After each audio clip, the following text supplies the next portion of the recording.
За сайн байцгаана уу? Та бүхэн шинэ оны мэнд хүргэе. За Жинлүүрийн ордны 2025 оны ерөнхий төлөвийг танилцуулъя. За 2025 онд маш олон удаан хөдөлгөөнтэй гаригууд байрлалаа солино. Удаан хөдөлгөөнтэй гаригууд байрлалаа солино гэдэг маань амьдралд их удаан хугацаанд байсан зарим нэгэн зүйл өөрчлөлт олно гэсэн үг. Тийм учраас маш олон том өөрчлөлт гарах жил болно гэж ойлгож байна.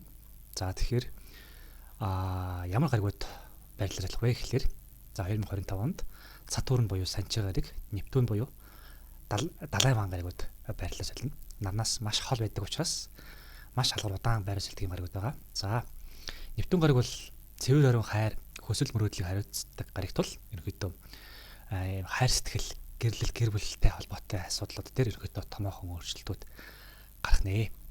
За Нептун болоод энэ Санчир гариг маань Жинлүүрийн ордны 7 дугаар гэмт ерөнхийдөө орох юм байна. За 7 дугаар гэр гэдэг маань ерөнхийдөө гэр бүл болох гэрлэлт, хайр сэтгэл. За хайр сэтгэл, романтик харилцаанаас гадна хамтын ажиллагаа, партнер болох одоо ажил төрлийн харилцаа богч ус юм хамаарна. Ерөнхийдөө хүн хоорондын харилцаа гэсэн одоо ойлгох хэрэгтэй. За тэгээд 7 дугаар гэрт энэ Нептун болон Санчир гариг орсон нь өөр таны эргэн тойрны хүрээлэл өөрчлөгдөн, хүмүүс өөрчлөгдөн гэсэн үг. Ажлын байр өөрчлөгдөж болно. Хамт ажиллагсад өөр болж болно. Эсвэл бүр амьдралд маш том өөрчлөлтүүд гэрлэлт өөр хин нэгнтэй гэр бүл болсноор одоо байнга өдөр тутмын хайцдаг хүний хүрээлэл өөр болно гэсэн үг. За Нептун бол ялангуяа нар наймгаас маш гадуур эргэлддэг учраас маш удаан жил ерөнхийдөө нэг гэрт байдаг. Тэгэхээр энэ үед гаргасан шийдвэр, энэ үед танилцсан хүмүүсүүд амьдралд маш удаан доршин тогтно гэсэн үг. За тэгэхээр Нептун гариг 2025 оны 3 дугаар сарын 31-ээс 10 дугаар сарын 23-ны хооронд ерөнхийдөө 7 дугаар гэрлүү шилжиж орно. Шилжиж орох процесс нэм удаан үргэлжлэнэ гэсэн үг. Ерөнхийдөө удаан хөдөлгөөнтэй гариг учраас. За ингээд 10 сарын 23 хүртэл шилжижээд буцаад хэсэг удаашраад энэ гэрээсээ хэсэгхэн зур гарна. За энэ үе нь бол 11 дугаар сар болоод 12 дугаар сар. Тэр энэ 2 саруудад бол буцаад 7 дугаар гэрээсээ төр зур гарах нь байна.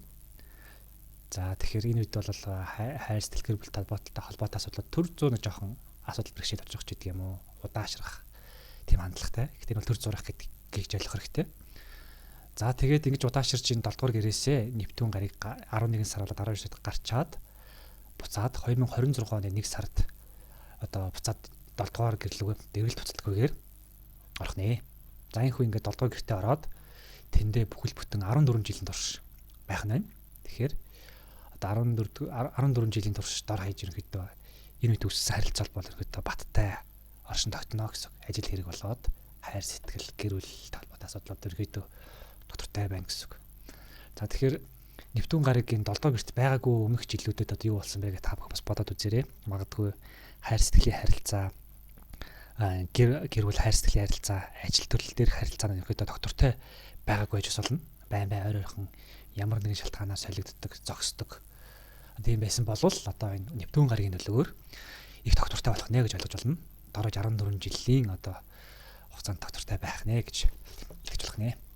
За өмнө нь Нептун гариг 19 дэх зуунд ерөнхийдөө энэ 7 дугаар гэрт байжсэн юм байна. 19 дэх зууныг бол та бүхэн сайн мэднэ.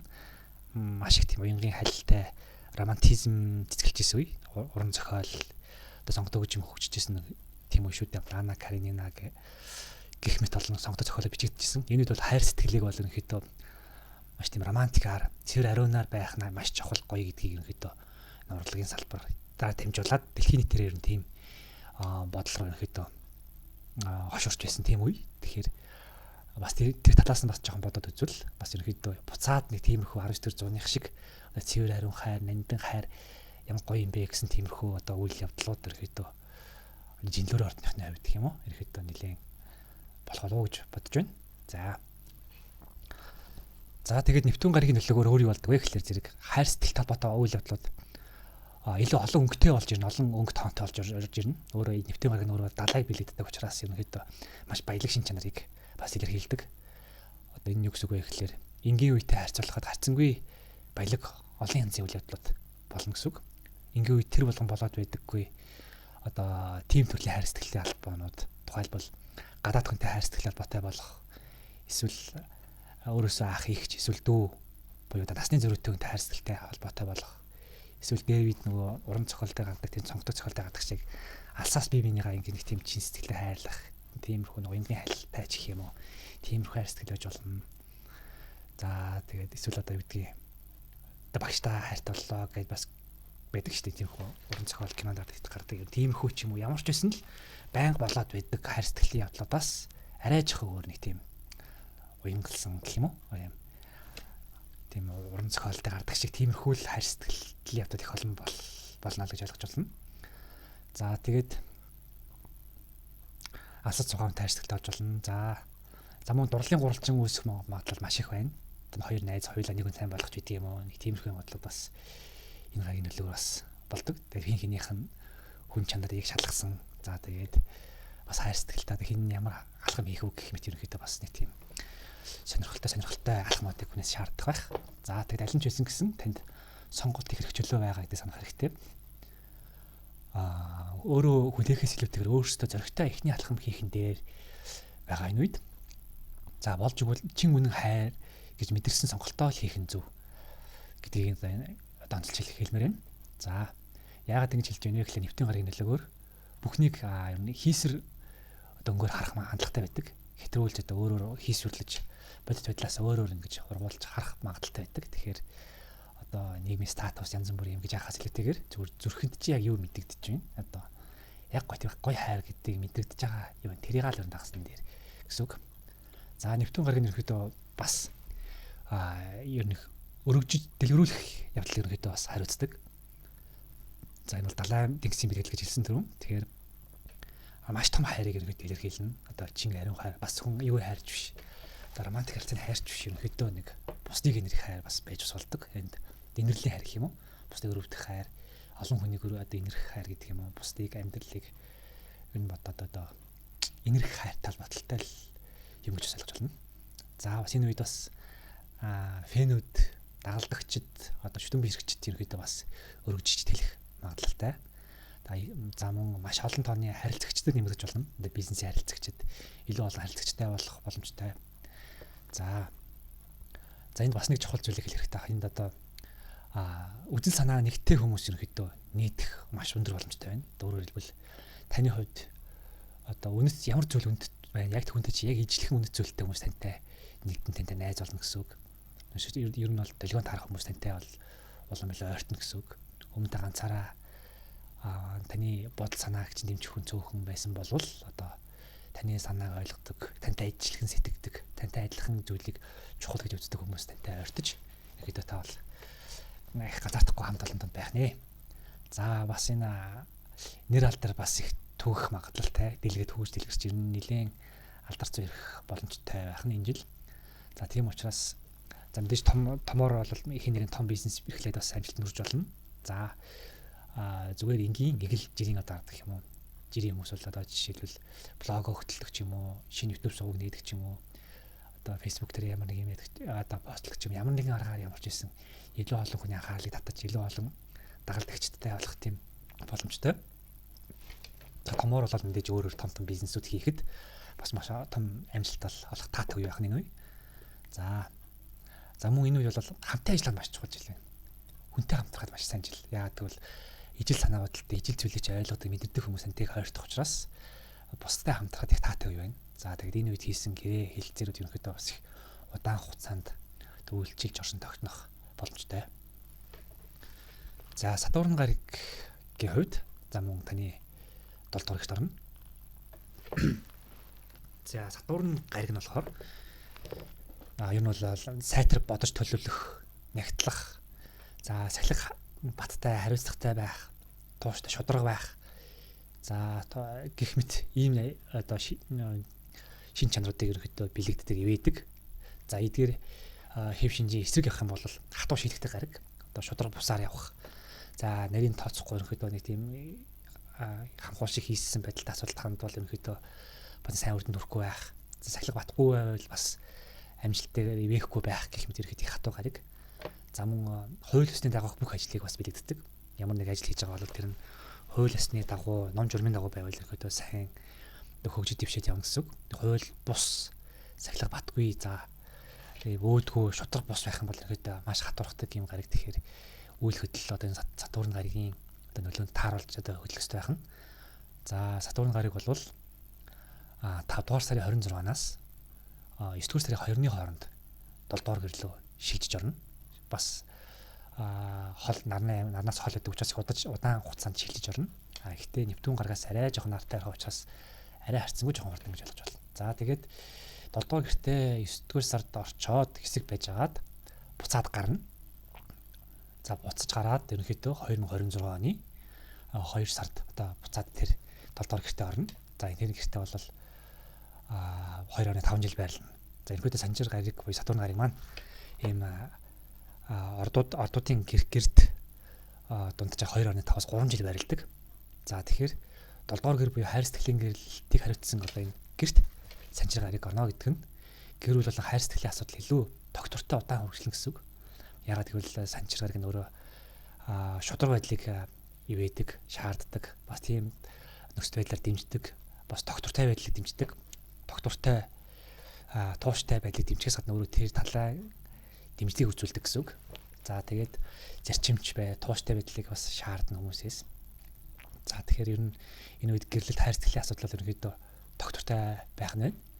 Тэгэхээр гэрэлтэй баталгааж болгоод сайн хин нэг хайр сэтгэлийн харилцаанд орж амжаагүй байх нь бол удаан хугацаанд үргэлжлэх одоо хүний олоход бас таатай үе. Хайр сэтгэлийн харилцаа олчихсон бол одоо тэрийг гэрлэлт болгож одоо ерөөхдөө илүү баталгааж болох. Эсвэл өмнө одоо амьдралын олон жил хамт туулсан хүн байхад одоо цаашдаа ингээд улам илүү бие биендээ итгэх, улам илүү харилцаа батчих тийм боломжтой үе байна. За харин харилцаанд ан сав суусан эсвэл шудрагус байдалтай байсан бол Санжир гариг энэ харилцааг бүр мөсөн дуусгах болгож одоо байхгүй болох магадaltaй. За иймэрхүү харилцаа дуусгахын нөгөөтэйгүр Нептун гаригийн нөлөөгөөр өөр баялаг харилцаанууд бас олон гарч иж болно. Шудраг хусаар биеиндээ харьцсан, бинийгээ хуурдаг, эсвэл нэг таагүй токсик харилцаатай байсан бол тэд нэр ерөнхийдөө бол дуусгах болох жил гэсэн үг. Тэгээд араас нь харамсах хэрэггүй, араас нь маш олон баялаг одоо хайр сэтгэлийн харилцаанд гарч ирнэ гэсэн үг. За тэгээд энэ Санжир гаригийн нөлөөгөөр хайр сэтгэлээс гадна бас амьдарч байгаа байрлалаа солиход таатай үе байна. За амьдарч байгаа байрлалаа бол янз бүрийн шалтгаанаар солих боломжтой байх нь. Тухайлбал одоо ажил хэрэгээс олж сольж болно. Сурах одоо гадаадд сурах ч гэдэг юм уу, хөдөө орон нутгаас хот руу шилжиж сурах ч гэдэг юм уу. Ажил болон сургалтаас сольж болно. За эсвэл гэр бүл гэрлэлтээс болоод өөр нутгийн хүнтэй гэр бүл болох, эсвэл магадгүй гараад хүнтэй гэр бүл болох гэх мэт асуудлаас болоод одоо амьдрах байраа урт удаан хугацаагаар солиод тэрэндээ бас нэлээд удаан байх нэ. За дор хаяж 2.5 жил бол тэр нутагт сэлгээ тэндээ байрлнаа гэсэн үг. За юм байна. За тэгээд 2025 онд нэг чухал сар байгаа. Энэ бол 8 дугаар сар. За яагаад 8 дугаар сар чухал вэ гэхээр энэ үед Санжир болоод Нептун гариг хоёулаа одоо танд 7 дугаар гэрт нэгдэнэ. За тэгэхээр энэ үед бол ямар аз ивэлтэй байх вэ гэхээр таны удаан хугацаанд бодож ирсэн одоо хэрэгжүүлж амжихгүй чадахгүй цаг мөнгө хүрэхгүй байсан одоо тэр бод сансан ажлууд төсөл төлөвлөгөөнүүд ерөнхийдөө биелэх маш таатай үе. За тэгэхээр ер нь бас хобби гэж байсан хоббигоо удаан хугацаанд хийх гэж чадахгүй байсан бол одоо хэрэгжүүлэхэд маш таатай үе байна. Бас мөн хийхийг хүсэж байсан ажил хэрэгүүд бас бизнесүүд бас энэ үед хүчээ авах маш сайн боломжтой байх нь. За бас маш нөлөө бүхийн танд амьдралд чинь тусдим болох үс тийм хүмүүстэй бол ерөнхийдөө энэ сард уулзах боломжтой. Бас чухал гэрээ контрактуудыг хийх боломжтой. За мөн амьдралын хань ижил олох, харилцаа бэхжүүлэх, хайр сэтгэл одоо үүсэх тийм боломжтой хүнтэй уулзахад маш сайн таатай үед байна. За энэ үед бас мөн бусдад одоо бусад хүнийг хайрлах тийм нөхцөл байдал одоо энэ таатай тийм нөхцөл байдал ирэхээс гадна та бас өөрийгөө хайрлах тухай бас бодох хэрэгтэй. Ягаад гэвэл энэ бас өөрийгөө хайрлах талаар бас ерөөдөө сануулсан. Та бас өөрөө бас тийм аз жаргалыг мэдрэх хэрэгтэй. Өөртөө амралт өгөх хэрэгтэй. Өөрийнхөө дуртай зүйлийг хийх, өөрийгөө баясгах тийм зүйлийг хийх хэрэгтэй гэдгийг чинь бас ерөнхийдөө сануулдаг тийм одоо үйл явдлууд гэх юм уу. Тийм бодлууд бас их орж ирэх байх энэ үед. Тэгэхээр бас өөртөө бас гоё антаарэ. Ягаад бол бас бусдыг хайрладаг бол бас өөрөө ч бас адилхан бурхны бүтээл гэдгийг бас бодох хэрэгтэй байна. За. За мөн энэ жил чухал нөлөө үзүүлэх гариг бол уран гариг байна. За уран гариг болвол нарыг бүтэн 84 жилийн хугацаанд тойрдог. Одоо дэлхий 1 жилийн хугацаа дэлхий нарыг тойроход 1 жил шаарддаг болвол 84 жилийн дараа л одоо юу гэдгийг дэлхий нарыг 84 жил хэрэгсэн дараа уран гариг одоо дэлхийг нарыг нэг удаа тойрдог байх нэ. Тэр бол энэ бол маш амьдралд ховор болдог одоо шилжилт болно гэсэн үг ерөнхийдөө. За тэгэхээр 7 жил өнгөрсөн 7 жилийн хугацаанд таны 8 дугаар гэрт байжсэн байна. За 8 дугаар гэр нь одоо юг одоо хариуцдаг вэ гэхэлэр мөнгө санхүүг хариуцдаг. За тэгэхээр өнгөрсөн 7 жилийн хугацаанд санхүүгийн байдал байнга тогтворгүй, нэг өгсөөл, нэг бураал, зарим үед ямар ч мөнгөгүй болоод тэгэхээр буцаад нэг мөнгөтэй болоод ихний тогтворгүй байсан байж болох юм. За бас одоо хамтрагчид, хамт найз нөхөд одоо партнерууд, ажлын партнерууд за санхүү гэхэд энэ асуудал нөхөд тогтворгүй байсан байж болно. За тэгвэл одоо энэ жил таны 9 дугаар гэрлөө шилжинэ. Уран гариг нь 8 дугаар гэрээс гад 9 дугаар гэрлөө шилжснээр одоо том өөрчлөлт болно. За уран гариг маань ерөнхийдөө тэнгэрийн ван гэж үздэг. Аянга цахилгаан мэд гинт таашгүй одоо огцом юм өөрчлөгддөг. Өөрчлөлтийг бас бэлддэг. За энэ өөрчлөлтийг мэдэрч чадахгүй хүмүүст бол жоохон хүндхэн тусдаг хэцүү гинт шал өөрөөр найдаж ирснээс асуудал өөр тийшээ болж хувирах гэх мэт. Нөгөө талаар таны санаанд оронгүй бас таатах үе гинт гарч ирж болдог. Бас байнга тогтвортой юм бол энд бол жоохон ивэхгүй гэж магадгүй. Гэхдээ өөрчлөлт шаардсан өөрчлөгддөг тийм юм руу бол одоо зүйл дээр амьдрал төлөхөж өгч чаддаг тийм гариг. За тэгэхээр 7 дугаар сарын 8-аас 11 дугаар сарын 9-ний хооронд одоо таны 9 дугаар гэр буюу одоо алил, гадаад орон, алс орон, заавал гадаад биш үлэхэд одоо хөдөө орон нутаг, хөдөөгөөс хот руу гэх мэт. За тэгээд ер нь бол энэ далаас том байх тусмаа бүр гэдэг утгаас хайлаад бол гадаад орон гэх мэт юм бол одоо явах харилцах тийм юмнуудыг бол зааж байгаа. За тэгэхээр гадаад орон, гадаадын соёл, гадаадын компани, гадаадын одоо хамтрагчид, ажлын харилцаа, хичээл сургууль, харьцдаг хүмүүс гэж одоо бүгд л орно шүү дээ. Одоо хань ижил хамтын ажиллагаа, ажил төрөл, сургууль бүгд орно. Ийм юмуд төлөвлөд бол нэг тогтмол байсны зүйлж огцон түлхэж олон янзын хөлбөртэй болгох. За тэгээд огцон өөрчлөлтөд гаргахад ерөнхийдөө нөлөө үзүүлнэ. Даян цахилгааны бэлэгдэх гариг гэсэн шүү дээ. Тэр тэнгэрийн ван гариг буюу энэ уран гариг. Тэгэхээр яг энэ гаригийн нөлөөгөөр аян цахилгаан гинт огцон хаан чамгаа гарч ирдэг. Яг тэр жишээл ерөнхийдөө энэ гадаад оронтой холбоотой асуудлууд араас янз бүрийн байдлаар ингээд таны амьдралд нэг өөрчлөлтийг ингээд залхи оруулж ирнэ гэсэн үг. Та гол тэрийг салхийг мэдрээд болно. Зөв мэдрэмжтэй хөдөлгөх хэрэгтэй. За тэгээд дараа нь энэ 11 сарын 9-нд таны 9 дугаар гэрт ороод за дараа нь тэр 9 дугаар гэрээсээ буцаад хэсэг зур гарна. За тэгээд хэсэг зур гарчихсан байж байгаад 2026 оны 4 сард буцаад дахиж 9 дугаар гэр рүү ороод тэндээ одоо үргэлжлүүлэн 7 жил суух нэ. Тэгэхээр 7 жилийн хугацаанд ирэхэд бол байнгын гадаад орон, алс нутагтай холбоотой тийм одоо амьдралд чинь тийм өнгө орж ирнэ гэсэн үг. Өнгө айс, өнгө тоонтой болно гэсэн үг. За тэгэхээр гадаад хүнтэй суух гэх мэт асуудал нэлийн том төлөвлөж өгнө. Та суудгумаа гэхэд хайрцагтай холбоотой болох, романтик харилцаатай болох, эсвэл байнга харьцаатай байх. За мөн гадаад оронтой холбоотой одоо ажил хэрэг, сургууль бас айгуу сайн байж болно.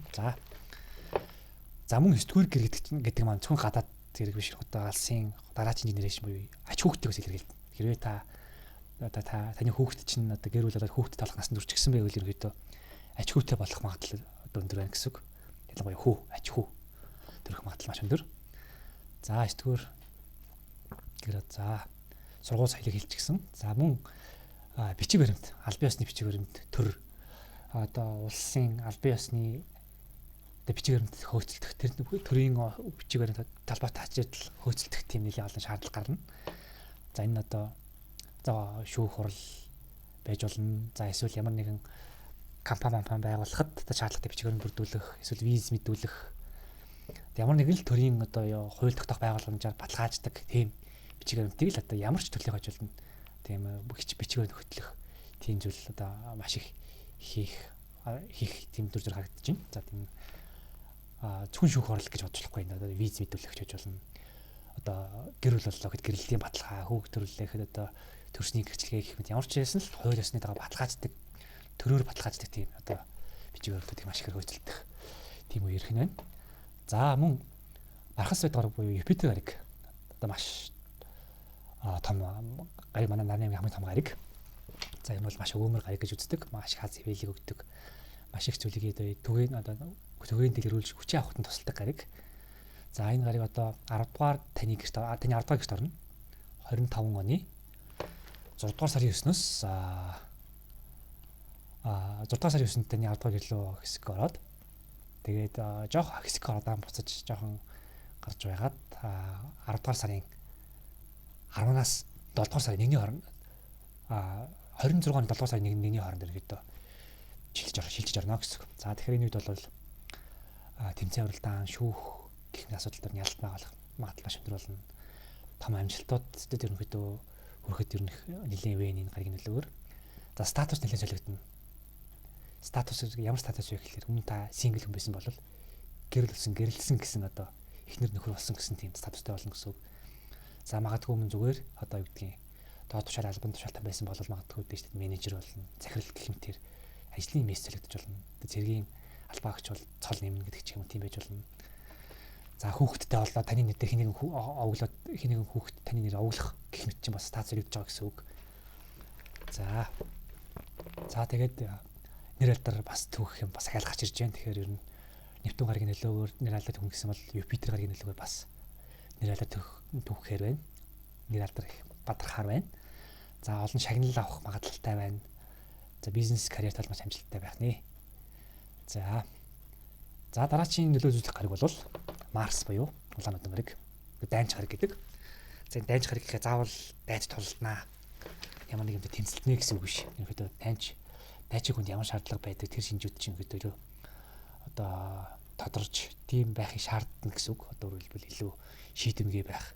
Өмнө эргэлзээдэл гэдгсэн бол одоо энэ гаригийн нөлөөгөөр эргэлзэхгүйгээр зөрөгтэй юм хийж эхлэх тийм зүйл эсвэл одоо ямар нэгэн зүйлийг хийх маш ихээр хүсэх. Маш одоо урам зоригтой байх. Урам зоригтойгоор хүчтэйгээр тийм хийх. Тийм хонгод бадрах тийм зүйлийг хариуцдаг. За тэгэхээр 25 оны 4-р сарын 19-нд таны 10 дахь гэрэл орно. За энэ гаригийн нөлөөгөөр маш их ажил одоо ихсэн гэсэн үг. Ихсэн. Нэг амбицтай том зорилтууд гинт танд төрж эхэлнэ. Өмнө даруухан байсан бол одоо яадгийн хийгээд үдсэн ч яах вэ гэсэн бодол нэлийн төрж эхэлнэ. За тэгээд 1-2 дугаар сард харин Марс гариг бол ухрах хөдөлгөөнд орно. Тэгэхээр энэ үед бол огцон юм эхлэх хэрэггүй. Угаасаа эхлэх боломж байхгүй. Бодит байдал танд бүх зүйл тодорхой биш байна. Тэгэхээр та алгуурах бэлтгэлээ хангах, алдуурах бэлдэх одоо зарим зорилттой орох танд мэдлэг чадвар зарим зүйл дээр дутуу байвал тэрийг одоо энэ урам зоригийн хачаар судлах бэлдэх үе гэсэн үг. За харин 2 сарын 24-өөс 4 сарын 19-ний хооронд одоо хурдан авах үе. Гэхдээ бол энэ үед та хөдөлж эхлэхэд орно маш сайн гэсэн үг. За ялангуяа диплом авах ямар нэг юмар миний сертификат авах гэдэг ерөнхийдөө та тав байх нэ. За дараагийн гариг сугар гариг буюу Венус гариг. За сугар гариг нь хайр сэтгэллийг бол хамгийн их хэрэг байдаг. Ерөнхийдөө гол илэрхийлэгч гариг бол сугар гариг. За тэгээд бас хөгжил дэвшил одоо урлаг гоо сайхныг бас байдаг гариг. Бас эрдэм боловсрол гэх мэт. За тэгэхээр өөрийн цолгон гэж одоо манайхад харагддаг тэр гариг юм бид. За сугар гариг маань энэ оны 10 дугаар сарын 14-өөс 11 дугаар сарын 7-ны хооронд таны 1-р гэрлөө шилжих нэ. За сугар гариг нь Марс гаригтай адилхан нартыг хорих учраас ойрхон ерөөхдөө байрлалаа солидөг. За тэгэхээр ерөнхийдөө бол хайр сэтгэл талбогтолтой томоохон урт хугацааны өөрчлөлтүүдийг түрүүн дээр үйлсэн Нептун гаригийн одоо нөлөөгөөр одоо өөрчлөлтүүдийг мэдрэх бол харин ойрхон болгоход энэ жижиг өөрчлөлтүүд бол ерөнхийдөө сугар гаригаас одоо сугар гаригийн нөлөөгөөр мэдэрч болно гэсэн. Ялангуяа ил нүдэнд ойрхон харагдах зүйлүүд бол сугар гаригийн нөлөөгөөр маш хүчтэй харуулдаг. За тэгэхээр 1-р гэрт ерөнхийдөө та энэ 10 дугаар сарын 14-өөс 7 дугаар 11 сарын 7-нд шилжихийн 1-р гэрт шилжих хөдөлгөөний нөлөөгөөр та бол ерөнхийдөө маш их юм олонний анхаарал төртөж эхэлнэ гэсэн үг. Ерөнхийдөө та цаанаас гэрэлтэн гаднаас хараа дотроосоо гэсэн үг. Тэр нь хүнийг зүгээр л одоо нүрэ будаагүйч байсан эсвэл нүрээчсэн ч байсан цаанаасаа нэг гоё харагддаг да нэг тийм дотроосоо гоё харагдах бусдын хаалыг татах толгойгоо сайхан мэддэг ч юм уу. Тэр зүйлийг бол сугар гариг хэсэг байдаг. Тэр талаараа таал бусдын анхаарлыг сонирхлыг татах үе. За тэгээд ерөөдөө их таатай эрг энийг танаас маш ихээр ялгарна гэсэн үг. Тэгэхээр бусад хүн танд соронзон мэд татагдах тийм үе байх нэ энэ бол. Том өөрчлөлт бол Нептун гаригийн дагуу болно. За энэ үед бол та их романтик харилцаа хайр сэтгэл бол танд маш таатай байна. Харин энэ оны 3 дугаар сарын 2-оос 4 дугаар сарын 13-ны хооронд бол сугар гариг ухрах хөдөлгөөнд орно. Тэгэхээр энэ үед бол хин нэгэнтэй хайр сэтгэлээ баталгаажуулж одоо гэр бүл болоход бол таатай үе биш. Яг л ухарж байгаа хөдөлгөөн учраас ер нь зэрнэж буцаад юу яах ухрах хөдөлгөөн арилах үед буцаад хурдаа чигээр ирэх үед энэ харилцаа буцааж одоо гэдгийг үр дүнгүй болох бизнесээ ухрах шинж тэмдэг нэлээд гарч болно. Энэ үед магадгүй бас ухрах хөдөлгөөнөөр зарим зүйл бас хуурмаг одоо юу гэдгийг төсөөллийн шин чанартай бодлоод маш их орж ирдэг. Зарим зүйл хит их гоёор үнэлэх. Яг дурдчлаа гэж бодчихлаа тэр нэг хайр биш байх гэдэг ч юм уу. Эсвэл нөгөө хитрхи сайнаар бодж итэл нөгөө нь боцсон шиг чинь биш байх гэдэг ч юм уу. Тиймэрхүү зүйлүүд нь ухрах хөдөлгөөний үед бас жоохон хуурдагдах магадлал их бий. Тэгэхээр энэ үед хит их юмд найдалгүй бас жоохон алсан бодолтой бас жоохон 50 хүлээцтэй байх нэр. За мөн гоо сайхныг ивэдэг гариг учраас энэ үед гоо сайхнараа тоглох тийм үйлдэл хийх хэрэггүй. Одоо шивээ одоо хөмсөг шивүүлэх, за давхраа хийх гэх мэтэр юм их төлөвлөж байгаа бол энэ үеийг өнгөрөөж жагаад хийснэн дээр. За ингэж 4 дугаар сарын 13 хүртэл ухрах хөдөлгөөнтэй байж байгаад дараа нь буцаад юунаас энэ ухрах хөдөлгөөнөөс гараад таны 7 дугаар гэрт ерөөдөө энэ зуны ерөөд орно. Тэгэхээр 7 дугаар гэр бол түрүүн хийсэн хайр сэтгэл гэрүүлийг харьцдаг. Тэгэхээр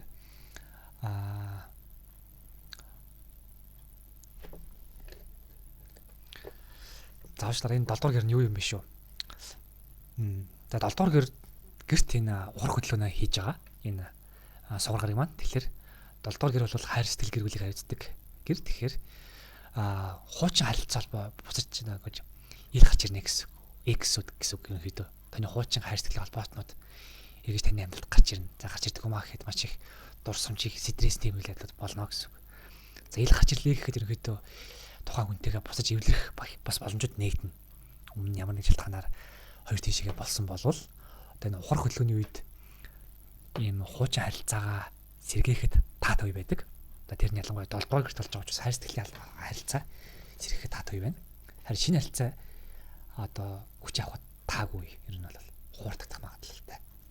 Тэгэхээр шинэ хүн сонирхохоос илүүтэйгээр хуучин харилцаа гарч ирвэл тэрийг одоо буцааж эвлэрэх бас ойлгох гэж хичээвэл их сайн байх нэ. За Плутон гариг 2024 оны 11 сард таны 5 дугаар гэрт орсон. За 5 дугаар гэр гэдэг бол бас хайр сэтгэлийг хариуцахаас гадна хайр сэтгэл ялангуяа өөрийгөө хайрлах хайрыг бас нийлүүлэлээр хэлдэг. За өөрийгөө хайрлах хайр гэдэг маань ихэд юугаар илэрч болох вэ гэхээр өөрийн дуртай зүйл хоббигоо хийх. Ямар нэгэн урлагийн салбарт дуртай бол урлагийн тухайн зүйлийг хийх, өөрийгөө хөгжүүлэх, хөгжмөөр сурах. За хин нэг нь одоо үгдгийн одоо зохион бүтээх дуртай бол зохион бүтээх зүйлийг хийх. Одоо онгоц машин хийх. За эсвэл одоо үгдгийн ямар нэгэн спорт хийх, яг өөрийнхөө дуртай зүйлийг хийх. Орлого олдог байх албагүй. Тэр зүйлийг хийхгүй өөрийнхөө дотоод байгаа хүүхдийг эрхлүүлэх тэр зүйлийг ерөөдөө илэрхийлдэг. Тэгэхээр 2024 оны 11 сарын 5 дугаар гэрт энэ Плутон гариг орсон учраас одоо энэ гэртээ бол 20 жил байрлана. Тэгэхээр та одоо эх 20 жилийн турш өөрийнхөө дотоод хүүхдээ эрхлүүлэхэд таатай юу гэсэн үг. Та магадгүй одоо нэг автоматжуулалтанд дуртай, нэг робот гэдэг дуртай боловч хийх боломж олдохгүйсэн бол ямар нэгэн байдлаар тэрийг хийж өөрөө тэрнээс кайф авах боломжтой болно. За хөгжим сурахыг хүссэн бол нэг хөгжим сурах боломжууд маш их гарч ирнэ. Цаг зав маш их гарна. За тэрийг хийхэд ямар нэгэн нөхцөл байдал чинь их таатай болж ирнэ гэх мэтэр. За энэ бол дотоод хүүхдийг одоо ивэсэн тийм 20 жил байх нэ. Одоо нэг өнгөрсөн жилийн 11 сараас эхэлсэн байх нь. За мөн бас гадаад хүүхдэд таны амьдралд орж ирнэ гэсэн үг. Та хүүхдэд олж болно. Таны амьдралд хүүхдийн орж ирнэ гэсэн үг. Таны өөрийн хүүхдэд болно. Үгүй бол бусдын хүүхдэд таны гэрт орж иж болно. Магадгүй найз нөхдийнхөө хин нэг хүүхдийн загалмаас эцэг болно гэдэг ч юм уу. За заавал загалмайлдгүй маа гэхэд ямар нэгэн байдлаар тэр хүүхд тантай байн харьцах дуртай. Ингээл тантай баг нэг гэр бүлч болвол ерөөдөө хинхаа хийхчээ гэж явдаг тийм амьдралын чинь нэг хэсэг болдог тийм хүүхдүүд байдаг шүү дээ. Тийм хүүхдэд орж иж болно. Үгүй бол хүүхдтэй үнтэй сууж ус болно. хүүхэдтэй хүн таны амьдралд орж ирлээ гэхэд тэр хүүхэд таны амьдралын нэг хэсэг болно гэсэн. За ийм 20 жил бол таны амьдрал бол гадаад болоод дотоод аль аль талдаа бол хүүхэд холбоотой одоо өнгө тоон салхи таны амьдралд орж ирэх нэ. За манай нарны аймгийн хамгийн тэргүүг нэнд байдаг. Жилд 3 удаа нарыг тойрдог гариг одоо гариг бол Меркурий буюу бул гариг. Энэ бол бүх төрлийн харилцаа холбоог ерөнхийдөө хариуцдаг. Тэгэхээр энэ гаригийн нөлөөгөөр харилцаа холбоо идэвчин төр замхран зарим зохиолдолд хуурдагдах харилцаа хуурдагдах зүйлсүүд болно. Зарим үед тал бимнээс нууж ирсэн зүйл ил болно. Гэх мэт харилцаа холбоог маш ихээр одоо холон өнгө шинжийг харуулдаг гариг. Жилд 3 удаа 3-4 удаа ухаар хөдлөнд ордог. Тэгэхээр энэ жилд 3-4 удаа ухаар хөдлөнд орно гэдэг маань жилд 3-4 удаа хуучин зүйл эргэж харахад таатай үе олгодог гэсэн үг. Харин шинэ зүйлийг эхлэхэд дэмий явцгүй байдаг. За тэгэхээр энэ ухаар хөдлөн бол энэ жил таны ямар гихт орсноос хамаарат ямар төрлийн харилцаа холбоо төрөж гарах вэ гэдгийг ерөөдөө заадаг. За ерөөдөө энэ талаар одоо ярих гэж хурдлах бах. Гэхдээ ямар ч байсан эхний ухаар хөдлөн бол 3 дугаар сарын 15-наас 4 дугаар сарын 7-ны хооронд мөн л 7 дугаар гэрт болох нь 7 дугаар гэр буюу хайр сэтгэл гэр бүлийн харилцаа. За тэгэхээр өмнөх жилүүдэд таны амьдралын гол үйл явдлууд ажил хэрэг өөр юу гэдгийг мөнгө санхүү хичээл сурлага өөр өөр болж исэн бол энэ жил бол таны хувьд дийлэг хэсэг нь хайр сэтгэл гэр бүл толбогдлолтой маш том үйл явдлууд манай нарны аймгийн ихэнх том гаригууд гол үүргийг гүйцэтгэхэд явах нь байна. За тэгээд бусад ухаар хөдөлгөөнийг бол за энэ жил болох тухайдах үед нэрхэтэ яриад ивэ. За товчхондоо бол тийм байна. За хайр сэтгэл тэнхээс таатай сайхан жил болох нэ. За та бүхэндээ аз жаргал сайхан бүхнийг хүсье. Шинэ он сайхан эхлэхээр байна. За баярлалаа. Лайк, subscribe дараад өгөөрэй. Баярлалаа.